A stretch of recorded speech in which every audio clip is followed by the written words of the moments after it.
de vocês, eu comentava aqui de pé de orelha, essa sala nunca teve tão lotada. Você chegou atrasado. Eu nem te dei um abraço.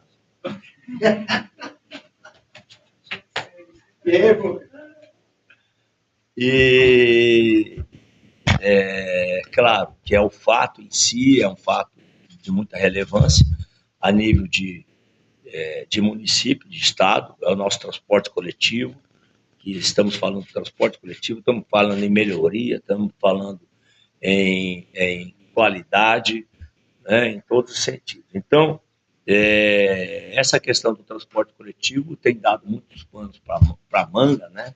Mas, graças a Deus, pelo menos está rodando, por enquanto, o transporte coletivo que nós temos aí. Mas todo mundo sabe que nós precisamos de ter segurança jurídica. Nenhuma empresa vai fazer investimentos, nenhuma empresa a gente pode cobrar muito quando você não tem segurança jurídica. Hoje o grande problema é esse. A empresa está trabalhando com contratos alternados de 6 em 6 meses, 6 em 6 meses, é complicado. Então, mas nós precisamos de dar segurança. E a segurança só vem com a licitação.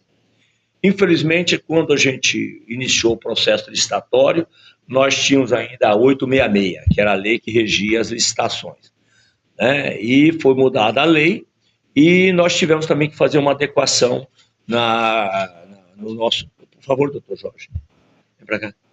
Nós tivemos que fazer também uma adequação nessa licitação. Então, na realidade, não é nenhum edital novo, é uma reedição do edital. Você pode dizer isso, senhores da jurídica? É uma reedição do edital. É o mesmo edital sendo reeditado com novas, dentro da nova legislação. E devo dizer que não foi só a legislação da licitação que foi alterada a nível nacional, né? Que foi a 866, passou agora para 14133. Então tivemos que alterar. E a outra coisa foi que aqui a Prefeitura de Rio Branco sempre pagou, negociou sempre, a licitação que sempre existiu aqui era pagamento por pessoa, né, por passageiro transportado. E aí, dentro do que o Brasil inteiro está fazendo, nós tivemos que refazer isso também. Então, como o Brasil inteiro está fazendo agora, se paga as empresas pelo quilômetro rodado. E aí põe-se todos uns critérios para poder ter o controle total dos quilômetros rodados. Então, nessa mudança, evidentemente que tivemos um pouco de atraso, atrasamos um pouco, mas graças a Deus que hoje a gente coloca no Diário Oficial a partir de amanhã, acredito, é isso, Jorginho? A partir de amanhã? O aviso do edital que vai sair. O aviso do edital que já estará saindo. Então, quero dizer para vocês que é motivo de alegria, mesmo porque dando-se a segurança jurídica, tendo-se uma empresa parceira aqui por 10 anos, que é o contrato, e podendo ser prorrogado por mais 10, é isso, doutora? Então, portanto, uma empresa terá segurança de operação de, no mínimo, 10 e poderá chegar a 20 anos. Então, evidentemente, que qualquer empresa fará grandes investimentos para melhorar cada dia mais o trabalho e a não querer sair, mesmo porque será pago por quilômetro rodado. Então, a gente agradece aí a presença de cada um de vocês e queremos dizer que nessa reedição do edital, o valor que parte para a licitação é de 10,94 quilômetros rodados, né, mas a gente sabe que tem estados como o Rio de Janeiro, que o quilômetro rodado lá passa de R$12. Mas tudo bem, esse cálculo é feito através da tabela GIPOT, que desde quando eu chego aqui eu nem sabia o que era isso, que eu comecei a entender o que era a tal da tabela GIPOT que calcula as tarifas, né? Isso já existe há muito tempo e a nossa equipe continua usando a tabela, como o Brasil inteiro usa a tabela GIPOT para calcular os custos de operação e o lucro de cada empresa. Então, está tudo dentro dos conformes. Eu acredito que, se Deus quiser, logo, logo nós teremos essa licitação pronta, apesar de ser uma licitação de mais de R$1 bilhão. Exato. Mais de R$1 bilhão, a previsão, né? Previsão. Porque ninguém sabe se vai aumentar o passageiro ou vai diminuir. A tendência é de aumentar. Serviço melhor, a tendência é aumentar. Então, aproximadamente R$1 bilhão, não é pouco, é muito dinheiro em jogo. E, evidentemente, que isso daí vai as empresas vão brigar por isso, e isso é bom, né? Porque eu acredito que a gente consiga baixar bem este valor por quilômetro rodado. Lembrando que no processo também tem que nós estamos mantendo o preço da passagem a R$ 3,50, um dos mais baratos do Brasil.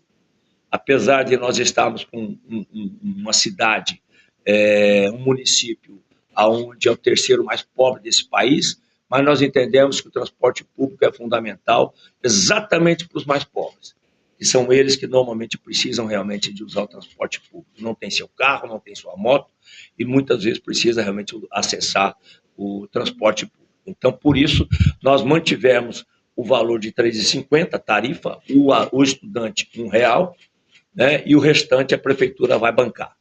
Evidentemente que mais na frente a gente vai discutir com o governo federal que faça como o Bolsonaro fez. Bolsonaro colocou 7 bilhões em 2022 e ajudou demais todos os municípios brasileiros, porque todo mundo sabe que aluno da UFAC, aluno do IFAC, aluno do Colégio Federal de aplicação usa o transporte coletivo e paga apenas R$ 1. Se a passagem, o empresário estiver recebendo 10, se ele paga 1, portanto, cabe à prefeitura pagar 9. E não é justo que a prefeitura continue pagando transporte para aluno federal, transporte para aluno do estado, que a prefeitura paga também da mesma forma, e o maior usuário do transporte público de Rio Branco são os alunos das escolas estaduais, que em valores de hoje ultrapassa R$800 mil por mês, e que nunca recebemos um centavo de governo do estado, Escolas particulares também se beneficiam da mesma forma, e principalmente o idoso e os deficientes físicos. Todos eles andam de graça. E esse projeto de andar de graça, idoso e deficiente, é do governo federal. Então, quem deveria bancar também é o governo federal.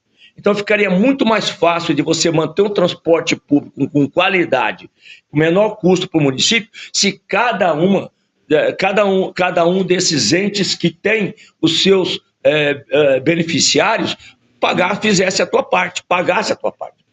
E se isso acontecendo, não tenho nem dúvida que no futuro poderia até se pensar numa tarifa zero. Não é? Poderia até se pensar numa tarifa zero. Porque vamos lá, R$ 3,50, vamos falar em 10. R$ 3,50 para 10, falta R$ 7,50. Se todo mundo, o federal pagasse pelos deles, o estadual pagasse pelos deles, as particulares pagassem pelos deles, só sobrava R$ 3,50. Então, para a prefeitura ficaria muito mais barato pagar R$ 3,50 do que pagar R$ 6,50. É isso? Concorda? Então, é possível no futuro até se falar em tarifa zero, desde que cada ente faça a sua parte. Então, eu acho que nessa linha de raciocínio, nessa linha de trabalho que a gente vem fazendo, eu acredito que no futuro nós teremos aí, eu acredito que possamos ter parcerias com o governo do estado, o governo federal, os prefeitos, principalmente das capitais, que são os grandes problemas de transporte coletivo, né? Nós temos feito uma conversa muito forte com o governo federal, com o Bolsonaro estava bem encaminhado para que o governo federal bancasse essas despesas de alunos federais e de idosos e deficientes.